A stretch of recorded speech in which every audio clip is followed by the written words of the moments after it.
കാണാനൊരു പെണ്ണ് വന്നിട്ടുണ്ട്. പെണ്ണോ?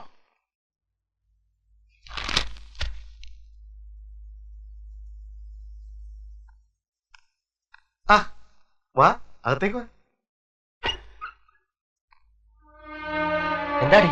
ഏട്ടനെ കാണാൻ. നീ ഒറ്റയ്ക്ക് വന്ന?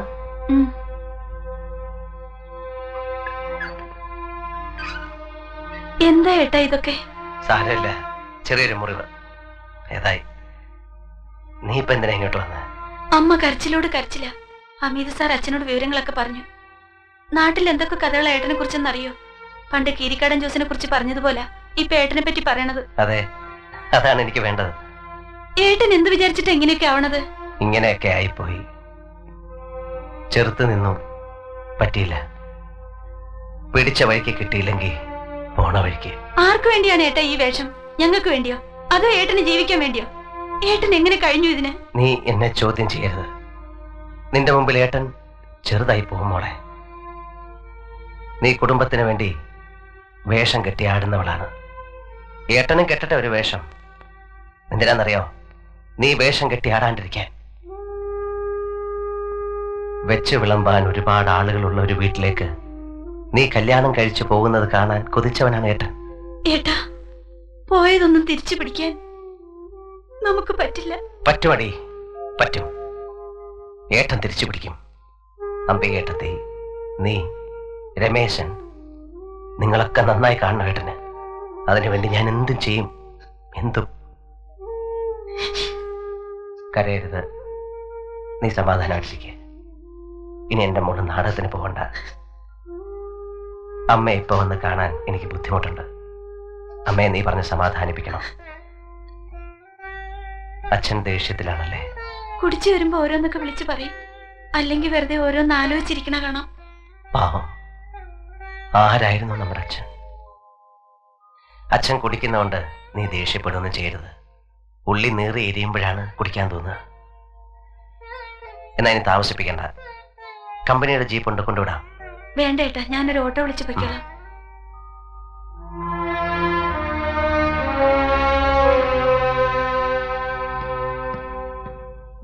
എന്താ പെങ്ങള് വിശേഷിച്ച്? ഒന്നുമില്ല. നാട്ടുകാർ കീരിക്കാടൻ ജോസിന്റെ ചെങ്കോലും കിരീടവും എനിക്ക് തന്നിരിക്കുന്നു. അതിലെന്താ ഇത്ര സംശയം? കീരിക്കാടൻ ജോസിപ്പ് ഒന്നുമല്ല. ആശാന്റെ പേര് കേട്ട ഇപ്പൊ ഞെട്ടും. എന്നെ വീഴ്ത്താൻ ഇനി മറ്റൊരു സേതുമാധവൻ എന്നാണ് വരിക എന്നറിയില്ല. അതിനു മുമ്പ് ചെയ്തു തീർക്കാൻ ഒരുപാടുണ്ട്. അതിന് പണം വേണം. ആശാന് പണത്തിനാ പഞ്ഞം. എത്ര പണം വേണം? ഒന്ന് മൂളിയാ മതി. ആ, ഒരു ബാറും ഹോട്ടലും നടത്തുന്നതിന്റെ ബുദ്ധിമുട്ട് എന്താണെന്നറിയൂ? അതും രാമപുരം പോലുള്ള ഒരു ചെറിയ ടൗണിൽ. സഹകരണം എപ്പോഴും ഉണ്ടാവണം. ഒരു പൈനും കൂടെ പറയട്ടെ? വേണ്ട, പോയിട്ട് ധൃതയുണ്ട്. ഞങ്ങള് മുതലാളി ഒന്ന് നേരിട്ട് കാണാൻ വേണ്ടി വന്നതാ. എന്താ കാര്യം? നിസ്സാര കാര്യ. ആശാനൊരു അത്യാവശ്യം. ഇച്ചിരി കാശിന്റെയാ. നമ്മള് വേണ്ടപ്പെട്ടവരോട് ചോദിക്കാൻ പറ്റൂ? എത്ര കാശാ? കുറച്ച് കാശ് മതി. ഒരു 10,000 രൂപ. 10,000 രൂപയൊന്നും തരാൻ എൻ്റെ ഇല്ല. ആശാനെ, ഒരു 5,000 രൂപ മുതലാളി ഇപ്പൊ തരും. ബാക്കി പിന്നെ എപ്പോഴെങ്കിലും, അല്ലേ? ഞാനിപ്പോ എന്താ പറയാ? ഒന്നും പറയണ്ട. ഇപ്പൊ 5,000 രൂപ കൊടുത്താൽ മതി. നമ്മൾ അങ്ങോട്ടും ഇങ്ങോട്ടും വേണ്ടവരാ, അറിയാലോ. പോടാ. ഇരിക്കാശാനെ, അപ്പോഴൊക്കെ ദേഷ്യം വന്നു.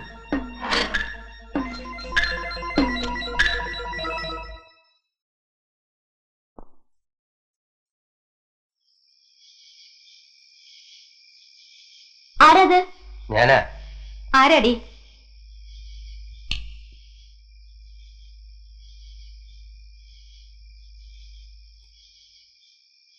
എന്താ വേണ്ടത് നിങ്ങൾക്ക്? എനിക്കൊരു കാര്യം പറയാനുണ്ട്. ഈ രാത്രിയിലോ? ക്ഷമിക്കണം. നിങ്ങൾ കുടിച്ചിട്ടുണ്ടല്ലേ? കുറച്ച്. നമ്മളൊക്കെ പിഴച്ചുപോയ ജീവിതങ്ങളാണ്. അറിഞ്ഞുകൊണ്ടാണോ? അല്ല. ഒരു കോവിലകത്ത് ജനിച്ച നിങ്ങൾ ഇങ്ങനെ SI ആകാൻ ട്രെയിനിങ് ഓർഡർ കാത്തിരുന്ന ഞാൻ ഇങ്ങനെ. വിധി നമ്മളെയൊക്കെ ഇങ്ങനെ പന്ത് തട്ടി കളിക്കുകയാണ്. കളിക്കട്ടെ. ജോസിന്റെ കൈ കൊണ്ട് മരിക്കാൻ വന്നതാണ് ഞാൻ. ജോസ് ഒന്ന് ആഞ്ഞടിച്ചാൽ ഞാനില്ല. എന്നിട്ട് ഞാൻ കൊന്നു. എങ്ങനെ കഴിഞ്ഞു എന്ന് എനിക്കറിയില്ല. ഞാൻ കൊന്നു. ഇപ്പൊ ഇതൊക്കെ എന്തിനാ ഞങ്ങളോട് പറയണേ? നിങ്ങളെ ഞാൻ അനാഥരാക്കി. രണ്ടു ഭാഗത്തും നഷ്ടം തുല്യം. നിങ്ങൾക്ക് നിങ്ങളുടെ ജീവിതം, എനിക്ക് എന്റെ ജീവിതം. ഇത് പറയാനാണോ രാത്രി കള്ളും കുടിച്ചു വന്നത്? കുടിച്ചപ്പോ ഇവിടെ വരാനും ഇത്രയും പറയാനും ധൈര്യം ഉണ്ടായി. എന്തത്? കുറച്ച് കാശ. ഇനി ഈ കുട്ടി നക്കാപ്പിച്ച കാശിനാ ജോലിക്ക് പോണ്ട. മേല ഒരുത്തനും നിങ്ങളുടെ നേരെ ഒന്നും മിണ്ടില്ല. ഞാൻ നോക്കിക്കോളാം എല്ലാം. ഓ, രക്ഷകർത്താവുകയാണോ? എന്റെ കടങ്ങൾ വീട്ടുകയാണ് ഞാൻ മൂലം നഷ്ടപ്പെട്ട എല്ലാവർക്കും തിരിച്ചു കൊടുക്കണം. നിങ്ങൾ കുറെ പണം തന്നാ ഞങ്ങൾക്ക് എല്ലാം തിരിച്ചു കിട്ടുമെന്നാ കരുതിയേ? ഒന്നും വേണ്ട, ഞങ്ങൾ എങ്ങനെയെങ്കിലും ജീവിച്ചോളാം. ഞങ്ങളെ ഉപദ്രവിക്കാതിരുന്നാ മതി. അങ്ങനെ പറയരുത്. ഇത് വാങ്ങണം, എന്റെ ഒരു മനസ്സമാധാനത്തിന്. പണം തന്നാ നിങ്ങൾക്ക് മനസ്സമാധാനം കിട്ടും, എനിക്കത് കിട്ടില്ല. ഇനി നിങ്ങൾ ഇവിടെ വരരുത്. പ്രായപൂർത്തിയായ ഒരു മോളുണ്ട് എനിക്ക്. എന്റെ മോളായി ജനിച്ചു പോയതിന്റെ ചീത്തപ്പേര് വേണ്ടോളം ഉണ്ട് അവൾക്ക്. അതിന്റെ കൂടെ ഇപ്പോ നിങ്ങളെപ്പറ്റി അവളെ ഒരാണിന്റെ കൂടെ പറഞ്ഞയക്കണവരെ എനിക്ക് മനസ്സമാധാനം ഇല്ല. ഇനി സഹായിച്ച് ഞങ്ങളെ നശിപ്പിക്കരുത്. ഞാൻ ഇവളെ വിവാഹം കഴിക്കാം. എന്ത് വിവാഹോ? ഓ, അപ്പൊ അതാണ് നിങ്ങളുടെ മനസ്സിലല്ലേ? ഒരിക്കലും അങ്ങനെ ഉണ്ടായിരുന്നില്ല. പക്ഷെ ഇപ്പോ എനിക്ക് കഴിയുന്നത് ഞാൻ ആലോചിച്ചു പോയതാണ്. നല്ല ആലോചന. ചട്ടമ്പിയായിട്ട് നടക്കണം നിങ്ങൾക്ക് എന്റെ മോളെ കല്യാണം കഴിച്ചു തരാനോ? ഒരു കൂലി വേലക്കാരനെ ഞാൻ സമ്മതിക്കും. ആയുസിന് പോലും ഉറപ്പില്ലാത്ത ഒരു ചട്ടമ്പിക്ക് ഞാൻ അവളെ കൊടുക്കില്ല. ഞാൻ അനുഭവിച്ചതാണ്. എന്റെ മോക്ക് ആ ജീവിതം വേണ്ട, കടന്നു പോണം. ഇനി പഠിക്കകത്ത് കയറരുത് നിങ്ങള്. കേട്ടോടി, ഓരോരുത്തരുടെ മനസ്സിലിരിക്കുന്നത് കേട്ടോ. അകത്ത് പോടി.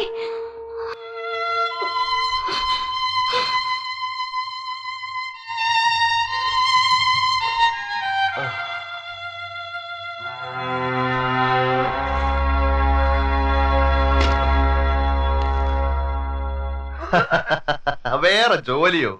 വേറെ എന്ത് ജോലി? നിങ്ങൾക്ക് ചെയ്യാൻ പറ്റുന്ന ഏറ്റവും നല്ല ജോലിയാണ് ഞാൻ തന്നേക്കുന്നത്. ഒരുത്തനും തരാത്ത കാശും തരുന്നുണ്ട്. അത് പോരാന്ന് പറഞ്ഞാൽ ബുദ്ധിമുട്ടാ. ഇനിയിപ്പോ നിങ്ങള് നമ്മുടെ ഒരാളായിട്ട് വെറുതെ ഇരുന്നാ മതി. ഇപ്പൊ രാമപുരം റേഞ്ച് ക്ലീനായി. ഷാപ്പുകളിലൊക്കെ നല്ല കച്ചവടമുണ്ട്. ഒരൊറ്റ കുഞ്ഞു പോലും മാറ്റാൻ ധൈര്യപ്പെടുന്നില്ല, കടം പോകുന്നില്ല. പിന്നെ ഈ ലോക്കൽ ചട്ടമ്പികൾ ആരും ഒരു പ്രശ്നം ഉണ്ടാക്കുന്നില്ല. എല്ലാം ഒതുങ്ങി. ഇനി പാലാ റേഞ്ച് ഒന്ന് ശരിയാക്കണം. അവിടെ നമുക്ക് ധാരാളം ശത്രുക്കളുണ്ട്. അവിടെ നിങ്ങൾക്കൊരു നല്ല എൻട്രി വേണം. രാമപുരം സേതു എന്ന് കേട്ടാ ഞെട്ടണം. അത്തരത്തിലൊരു ഇൻട്രൊഡക്ഷൻ അത് ഞങ്ങൾ കളിക്കി തരാം. നല്ലൊരു അനക്കം ഉണ്ടാക്കണം അവിടെ. മൂഴിക്കുളം കുമാരേട്ടന്റെ കുത്തകയായിരുന്നു ആ റേഞ്ച്. വാശിപ്പുറത്താ ഞാൻ അതും പിടിച്ചത്. നമ്മുടെ കീരിക്കാടൻ ജോസിന്റെ അനിയൻ ഒരു ആന്റണി ഉണ്ട്. ആന്റണി ആയിരുന്നു കുമാരേട്ടന്റെ ആൾ. അറിയാം. കരടി. ഞങ്ങളൊക്കെ ഒരേ കളരിയാ. കരടി ഇപ്പൊ കണ്ണൂർ സെൻട്രൽ ജയിലല്ലേ? അതെ, അവനെ കുമാരേട്ടൻ പാലയിൽ ഇൻട്രൊഡ്യൂസ് ചെയ്തത് രണ്ടുപേരെ കൊല്ലിച്ചിട്ടാ.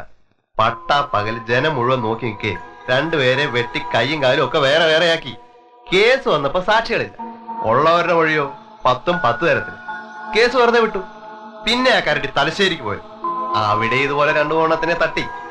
ആദ്യം അവന് ഊരാൻ പറ്റിയില്ല. കാശ് ചെലവാക്കണം, എന്നാലേ കൊലപാതക കേസിനൊക്കെ ഊരാൻ പറ്റൂ. ഒരു ദിവസം പാലയിലൊന്ന് പോയി കറങ്ങിച്ചു. അവിടെ നമുക്ക് 1-2 പേരെ ഒതുക്കാനുണ്ട്. ആ വക ജോലിക്ക് ശമ്പളം കൂടാതെ നല്ല തുക തരിഞ്ഞ് കേസും നടത്തും. കാശ് ചെലവാക്കി തന്നെ. അതെ. ആ, ഏതാ സാധനം? ഞാൻ പോരാ. അപ്പോ ഇന്നിനി ഈ രാമൂർത്തി പോകുന്നില്ലല്ലോ? ഇല്ല, ഇന്നൊന്ന് കൂടി സന്തോഷമായിട്ട് നാളെ പോവാം. മതി മതി മതി.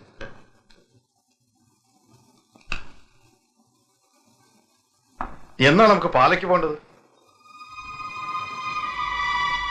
പോകാം. കരടി വിലസിയ സ്ഥല. നമ്മളവിടെ പുലിയായിട്ട് ഇറങ്ങണം. ആശാനെന്താ ഒരു മൂഡൌട്ട്? ഒന്നുമില്ല. കൊല്ലുന്നത് വെറും ഒരു തമാശ. ഇതുവരെ കാണുക പോലും ചെയ്യാത്ത ആളുകളെ കഴുത്ത് വെട്ടണം, അല്ലെ കഠാര കയറ്റണം. കൊന്നാലേ നമുക്ക് പേരുള്ളൂ. അതിന് പണം വേറെ. കൂടുതൽ കൊന്നാൽ കൂടുതൽ പണം, പ്രശസ്തി.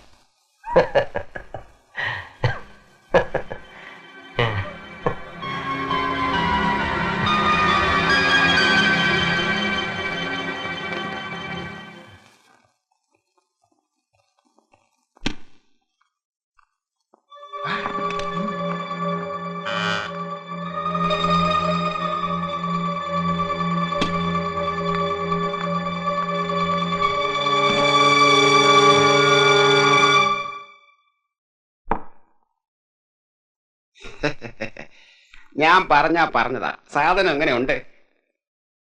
നാണിക്കാതെ ഇനി അടുത്ത് വാ, മുതലാളി ഒന്ന് കാണട്ടെ.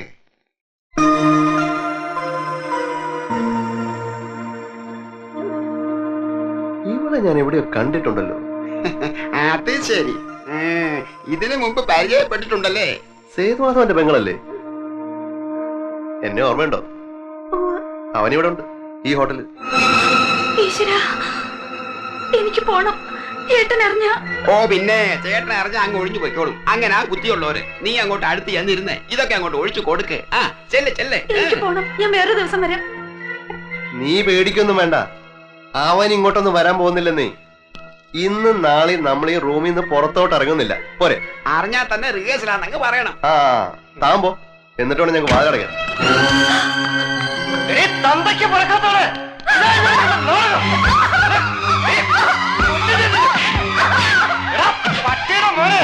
എന്നോട് ഒരാൾ കൊണ്ടുവന്ന ഇവിടെ വന്നപ്പോഴാണ് ഞാൻ ഇവളാണെന്ന് അറിയുന്നത്. നിനക്ക്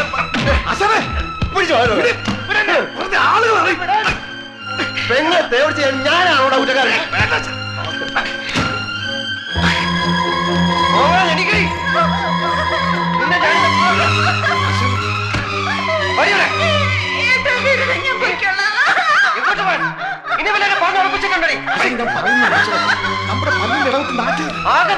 ഇനി എന്തോ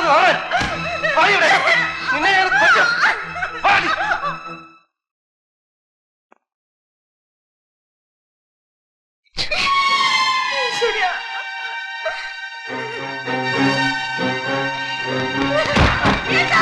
തുറക്കാൻ, വാതില് തുറക്കാൻ. തുറന്നില്ലെങ്കിൽ ഞാൻ ചവിട്ടി പൊളിക്കും. വാതില് തുറക്കാൻ. എല്ലാം അറിഞ്ഞുകൊണ്ടാണല്ലേ? നിങ്ങളാണോ അച്ഛൻ? നിങ്ങളാണ് ഞങ്ങളുടെ അച്ഛൻ. നിങ്ങളാണ് ഞാൻ അച്ഛാന്ന് വിളിച്ചത്, സ്നേഹിച്ചത്, മാനിച്ചത്, ആരാധിച്ചത്.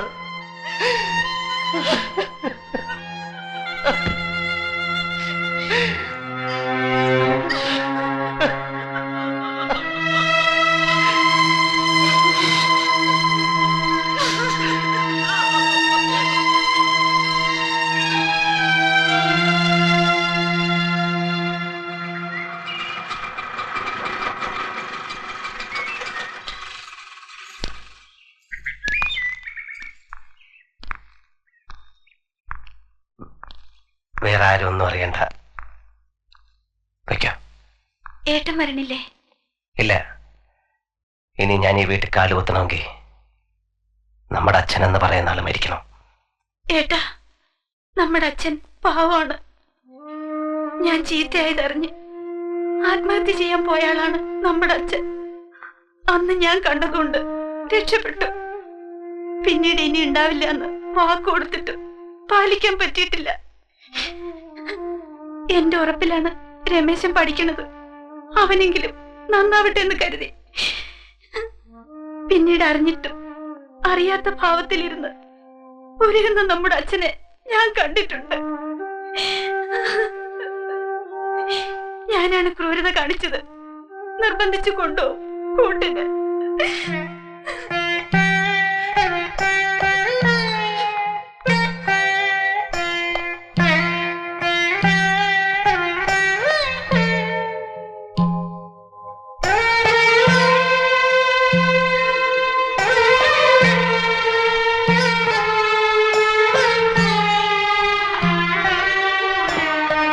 ഇതെന്ത് കുടിയെ കുടിക്കണത്?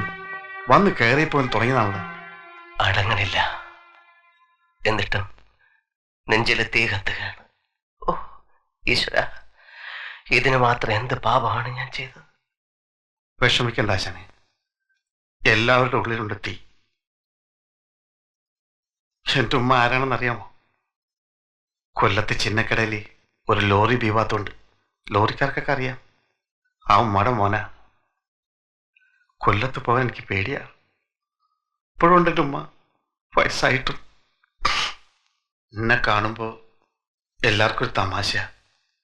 പക്ഷെ എൻ്റെ ഉള്ളിൽ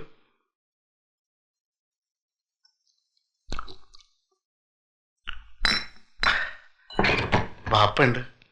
വടക്കം കണ്ട് സുഖമായിട്ട് കഴിയണം. ആ എന്താ നജീബേ, 100 അടിക്കണോ?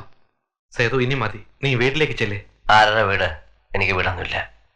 ബാപ്പ ഒരു വിവരം പറഞ്ഞു. സ്റ്റേഷനിൽ മെസ്സേജ് വന്നതാ. നിന്റെ അച്ഛൻ ദിവാകരൻ മുതലാളിയുടെ ഹോട്ടലിൽ ഹോട്ടലിൽ മരിച്ചു. ഫാനിൽ കെട്ടി തൂങ്ങി.